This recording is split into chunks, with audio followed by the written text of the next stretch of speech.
부다페스트 야경 유람선 출발하도록 하겠습니다.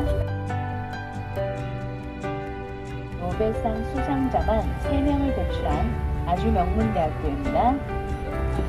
부다 공대 오른쪽 편에 갤리르트라고 적혀져 있는 건물은 100년의 역사를 가지고 있는 온천장과 야외에는 인공파도를 겸비한 실외 수영장이 있는 호텔입니다. 외국에서 국빈이 오면 자주 묵는 호텔이라고 하죠.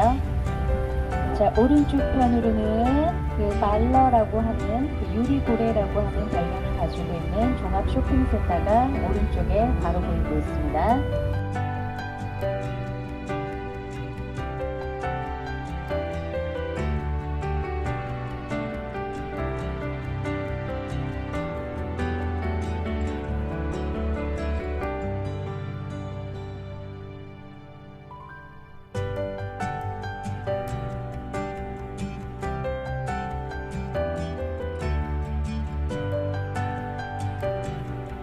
오른쪽 한시 방면에 코르비누스라고 하는 부다 경제대학교가 보입니다.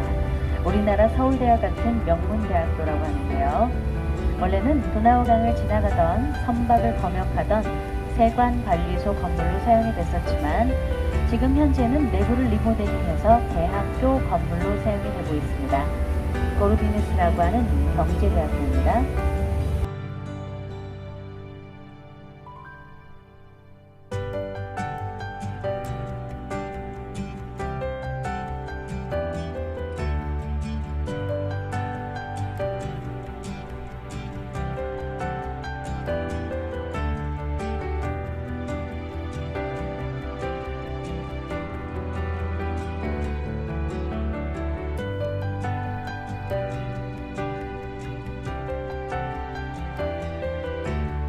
정면에 보이고 있는 초록색의 다리, 자유의 다리라고 합니다.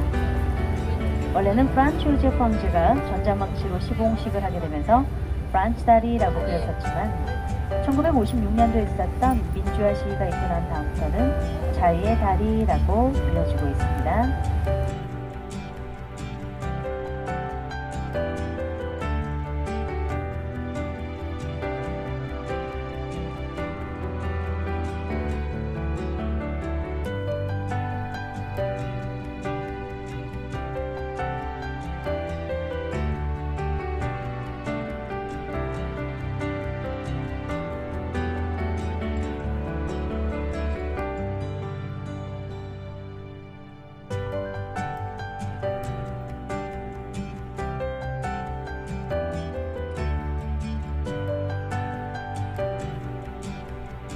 진행 방향 왼쪽 10시 방면에 언덕 위에 치맛자락에 휘날리고 있는 소녀의 조각상은 자유의 기념비라고 합니다.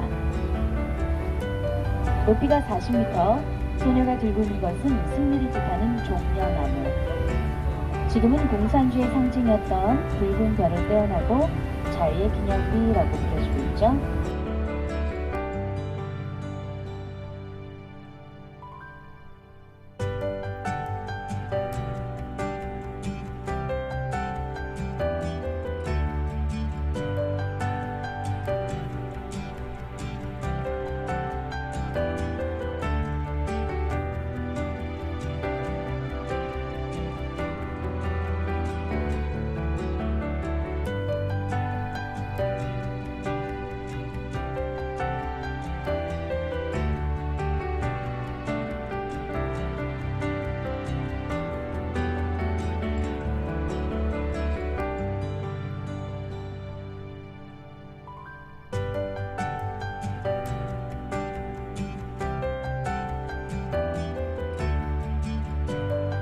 정면에 보이는 하얀색의 다리, 엘리자베트라고 하는 다리입니다. 1867년도에 세워진 오스트리아 헝가리 이중 제국 시절 때의 오스트리아의 왕비의 이름인데요. 그녀는 헝가리를 굉장히 사랑했었습니다. 자신이 데리고 있던 궁녀들을 모두 다 헝가리 여성으로 바꾸고 비엔나에 갈 때도 그녀들을 동행시켰다고 하고요. 부다페스트 근교에 있는 르둘루라고 하는 성에 자주 머물게 되면서 헝가리에 관한 모든 일은 그녀가 다 처리를 했다고 합니다. 오스트리아 국민뿐 아니라 헝가리 국민들에게도 지금도 여전히 존경받고 사랑받는 그녀의 이름은 다 엘리자베트라고 하는 다리입니다.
부다 왕궁의 모습이 보입니다.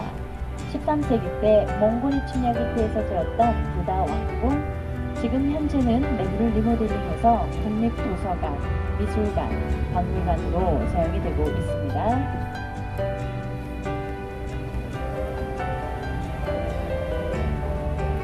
정면에 보이고 있는 다리는 세체된 다리입니다.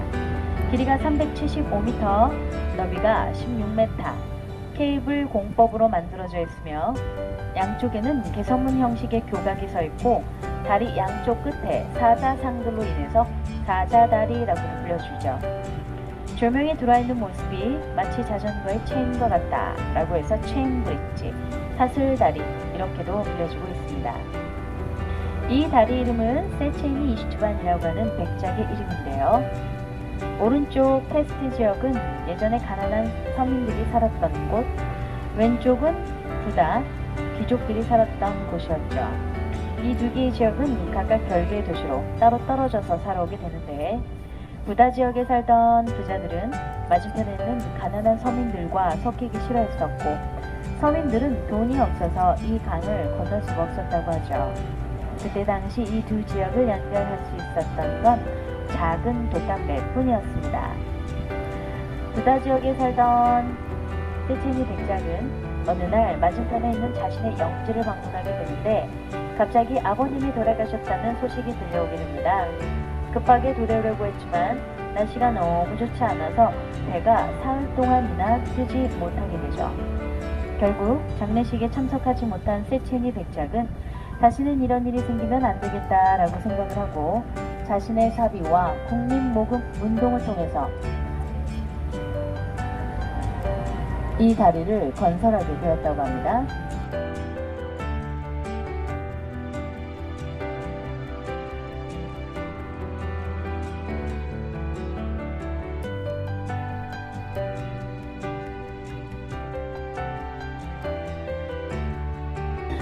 부다페스트의 상징과도 같은 세체니라고 하는 다리입니다.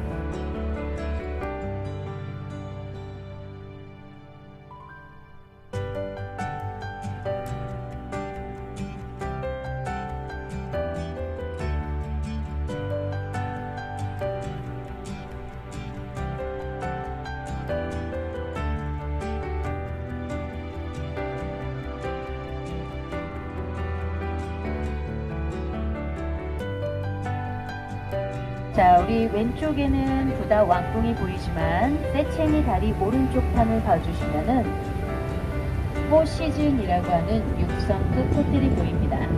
원래는 영국 브리시 외관은 그대로 두고 내부만 리모델링해서 사용이 되고 있는 포시즌이라고 하는 6성급 호텔이 바로 오른쪽 편에 보이고 있습니다.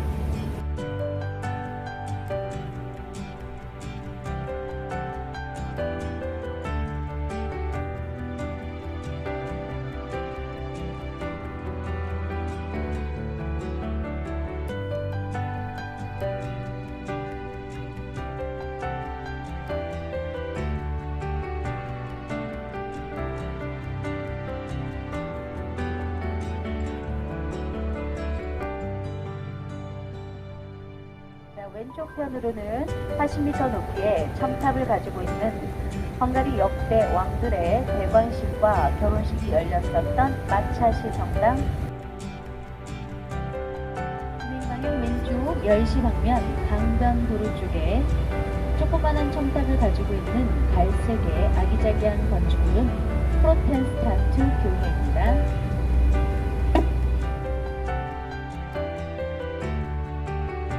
오른쪽 1시 방면으로 헝가리가 자랑하는 국회의사당 건물이 보이기 시작을 했습니다. 부다공대 출신의 천재 건축가 스탠들 인의 걸작품으로 1884년도에 착공, 1902년도에 완공된 헝가리 국회의사당 건물입니다.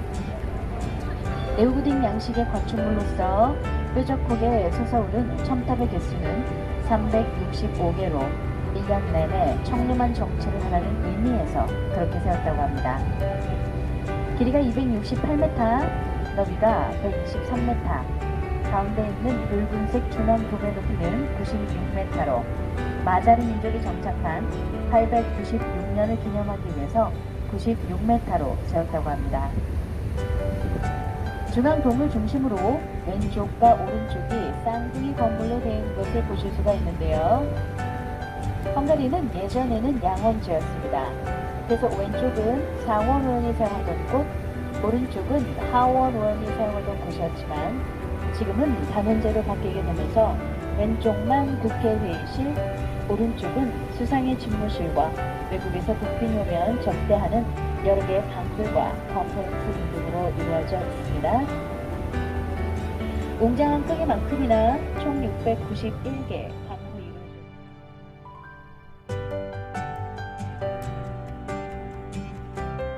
일자 형태의 모습을 가지고 있지만 이 다리는 특이하게 Y자의 구조를 가지고 있습니다.